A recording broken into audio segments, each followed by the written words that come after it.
So I guess today's video could have been titled 3 hours in the life of a guitar bodger. So if you're in the world of amateur guitar repairs, or guitar bodging as I like to refer to it as, invariably the word gets around your friend circle that, oh, Dunsy can fix guitars. And I'm more than happy to look at my friend's guitars. I'm not doing anything complicated, I'm not refretting or anything like that. Quite happy just to take a little look at a guitar, see if we can get it working. So a couple of weeks ago, one of my friends, a legend of the bass, said, I found an old bass, my old bass from the 1970s. It's been in storage since about 1984. I have never played it since 1984. It's completely goosed. That's a Scottish term there, goosed, broken, completely broken. I'm thinking of maybe selling it. Could you have a quick look? See if you can get it working. There's no sound or anything like that. I think it's just broken. So that's what I've been doing today. So for the last 3 hours, now don't worry, the video won't be 3 hours long. I'll put it on fast forward, do a bit of editing. The last 3 hours I've been looking at an old bass from the 1970s, which was described to me as goosed, broken, and I'm going to see if I can get it fixed. Now there is no budget for this. This is just simply a friend who's thinking of selling a bass which doesn't work, and he's just wondering, could we get it working so we can sell it? So here's what I did, and then I'll come back after that and we'll see if it worked. Let's have a first look at the patient. So as I said, this bass hasn't been played in anger since the early 80s. It's just been in storage. A few dings around the edges there. And the hardware looking a bit pitted. So I think the plan would be to get like all the hardware off, try and clean it up a bit.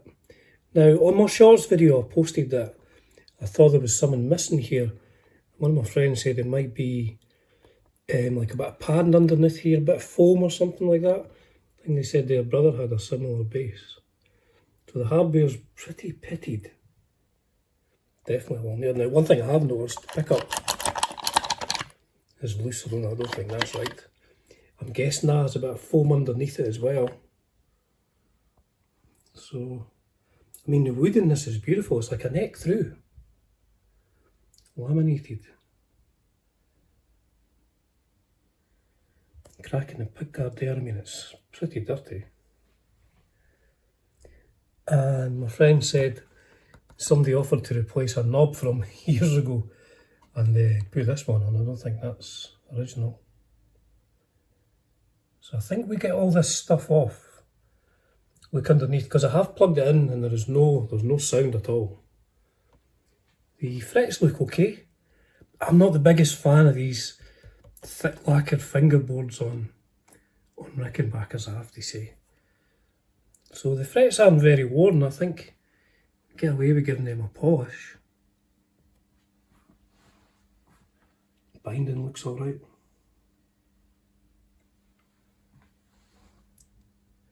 Yeah, I mean even though I guess you don't do cowboy chords on basses, but it doesn't look very worn. Truss rod looks okay, pretty dusty, and there is no truss rod cover. I think this may have been something like a shaft spray, something like that.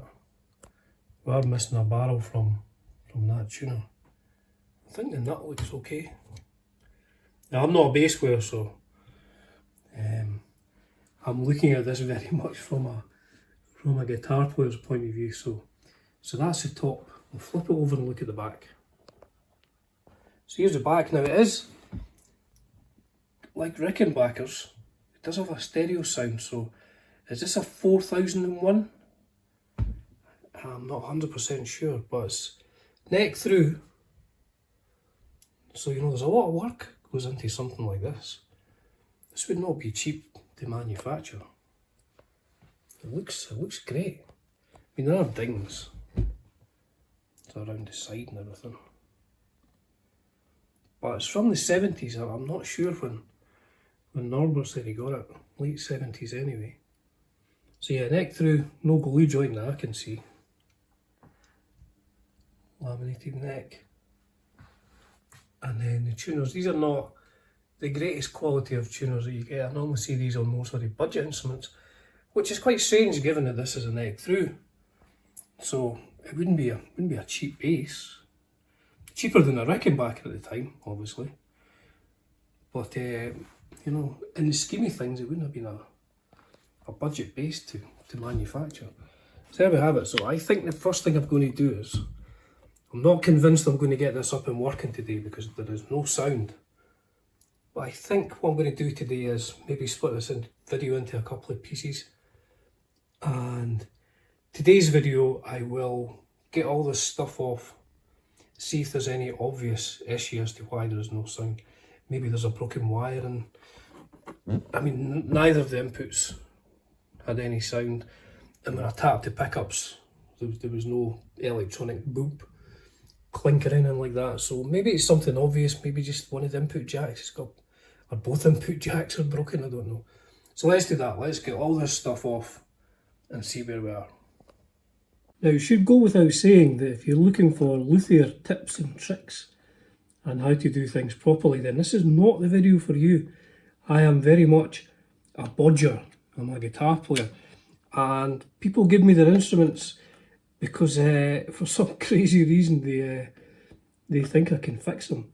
So I'm just here doing the best that I can, but please do not do anything that I do in case you ruin your instrument. I'm not Ted Woodford, who runs one of my favourite YouTube channels, T Woodford or T something like that. He's in Canada, maybe Ottawa, but he is like a proper luthier. He's the kind of guy who like will reset the neck on a pre-war Martin, and you know, and I mean, I'm sure even he's nervous when he's doing stuff like that. But I'll put a link to his channel down below. He posts videos on Sundays, and it's a relaxing 20 minutes to 30 minutes every weekend watching a guy who really knows what he's doing, you know, and you don't have to be as nervous as he is fixing all these vintage instruments. So what I'm going to do is I'm going to take all these screws off, get all this stuff off, see what's underneath, give it a good clean, see if I can find an obvious problem with the electrics, and then we'll take it from there. So what I'll do is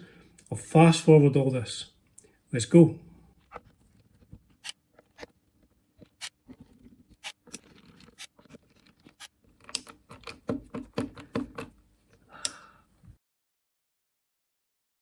So see what I mean about not following me for hints and tips. So what happened there was one of the screws on the pig guard, I just couldn't get out at all. It was just, I don't know, it was corroded and it just kept spinning. So what I had to do was, and I was very, very lucky that I managed to do this, you know, don't follow this example. So what I did was, this screw that was stuck here, I put a bit of a rubber band on top to see if I could, you know, well, that's after I've done the work. That wouldn't come out. I could not get out. So what I did was, now please do not do this at home. I thought I'm going to have to try and drill this out a bit. So I got my drill with a bigger bit on it that was about the same size as the screw head, and I thought if I can take, you know, the whole screw head off, I could maybe just get this through the hole. And luckily when I was levering this up, it managed to pull this out because there was still enough on the top. So, oh man, what a nightmare that was. My heart's beating. I don't know if you can feel it in this video. So the pick guard is now loose. Let's move on to, oh, it's a bit dirty under there. Let's move on to the rest of the hardware.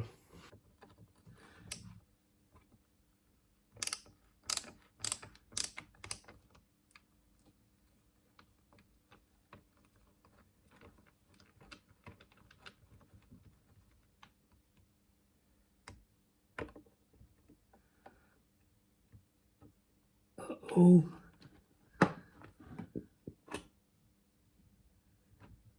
see that? If this one is a Phillips head or not.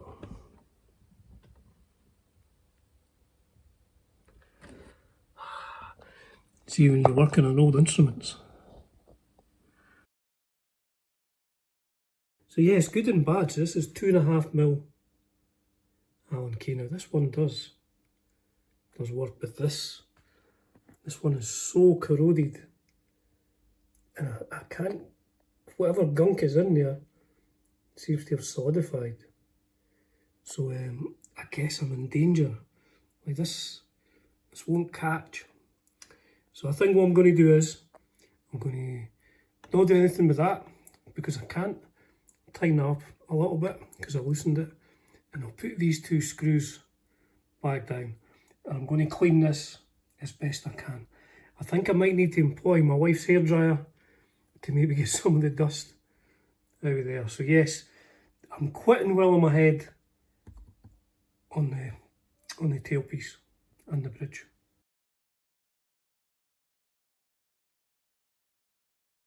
So here we are, underneath pickguard. So yeah, neck through. Cavities are really neat. Now this is filthy, absolutely filthy. See, it's been in storage for 4 decades almost. So there's a crack there. Neck pick up. So get electrics. I don't see anything immediately obvious that would be stopping this from working, but I need to give it a closer inspection.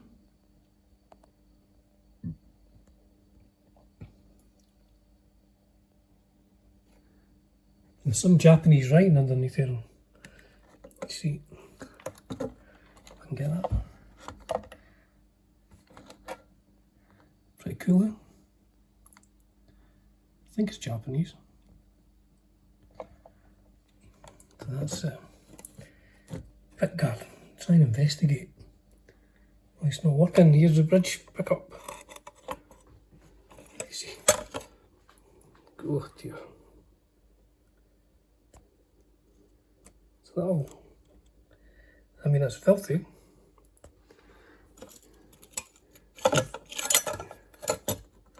This is just riding up. I'm guessing there's meant to be something underneath there to sort of provide a bit of lift for these to push against. But yeah, let's clean all this and then do some electrical testing on these parts here. So this is the stage we're at now. Pre-clean. Now, the only thing I'm doing with this, I've just given it a good clean. You saw the amount of stuff that came out of there. At least it's clean. So I'm really hoping that the intonation's set, because this isn't going to move. This one does, this doesn't move. I can't get this off because this is stripped. I'm guessing there's other things that hold on here. I'm not sure what's going on here, but yeah. I'm just going to leave this as is and keep my fingers crossed that the intonation is okay. So Operation Body Clean is on. So we've cleaned up most of the mess that was underneath there, but let's just admire the amount of dust and debris that's under that pickup. So I need to get that cleaned. Now I've measured the pickups using my multimeter here and taken a measurement from the live to the earth. Both pickups appear to be working, so it must be something to do with the output jacks. So I wonder if I can take away the Rickle sound, stereo sound, and just have one jack, because the normal jack seems to come off the stereo jack. So I guess if this isn't working, then if I can take this out of the equation, maybe this one will work. First of all, let's try and clean this up. Just as an addendum, I've got this a bit clearer. So these are all connected here, live and earth, and everything seems fine, but there's a red wire there and a red wire on the bottom. They go to this mono jack. So my thinking is, if this isn't working, transfer everything to there. So let's do that. So there we go. Not the neatest of jobs, but both live wires, pickups, going to that lug, ground to that one now. I'm not sure if I can hold my camera and do this at the same time. Measure. And that's coming from a lead. So, you know, fingers crossed this could be working. You know, 2 sets of fingers crossed. And here it is, after all that work. It is considerably cleaner than what it was. Like I say, it's been in storage for years and years. And it's good. It is a good base, I have to say. So what did I do? Now, there was no budget, so I wasn't going to change anything. What did I do? I had a couple of springs, which I used to hold the bridge pickup in a bit better. I think the springs that were in it were just, I'd seen better days, you know, feel that way myself at times. I'd seen better days, so I did that, so that's okay now. I didn't touch the wiring apart from, so there was no output when I got this, no output at all. And it seemed to be an issue with the, I'm not sure if I got these in the right way, an issue with the Ricky sound, the stereo sound, because this feeds the normal jack as well. So what I did, as you saw in the video there, was I just took the connections from the Ricky sound, or for the stereo sound, and just put them into the mono one. So now there's 2 volumes, volume for each pickup and tone for each pickup. I haven't changed this, obviously, I don't think that's original. Couldn't take these off, so I'm having to go with the action and the intonation as is, but it plays great, it plays really good. So let's hear some sounds. I mean, I'm saying it plays good, but what does it sound like?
Sounds great as well. I mean, it's crazy, a bass that hasn't been played for over 4 decades, just been sitting in storage, just getting filthier and filthier. Electrics didn't work. And then 3 hours of work, most of which was just sort of clean it. Now, in the video you'd have seen this screw just got stripped. What an absolute nightmare that was. That probably put me back about an hour, so I could have done this probably in about 2 hours. The action, see, I can't change it, but it plays good. Tuners, they're not the best tuners. These are kind of budget Japanese tuners. Now, the question I need to find out, or the answer I need to find out is, who made this? It's made in Japan. Is this one of these Shaftesbury? I think it may be something like a Shaftesbury, maybe an Ibanez CMI or something like that. Rickenbacker copy. I'm not too up on Rickenbacker bases, so please accept my apologies, but I think this is a 4001 or a 4003 with the stereo input. But 3 hours work, one of which was spent trying to get a blooming screw out, and this is playing and sounding great. Now, these aren't new strings. The Legend just gave me a set of old strings, just from the point of view is I'll just put these on if we can see if we can get it working. And there it is. So you can expend sort of 3 hours of your time and get a trashed old bass up and running and sounding good. So that was the moral, that was the story of today's video. Spent 3 hours of my day getting a trashed old bass back to playing condition. As ever folks, privilege and a pleasure bringing you content on Dunsy's Guitar World. Cheers for now.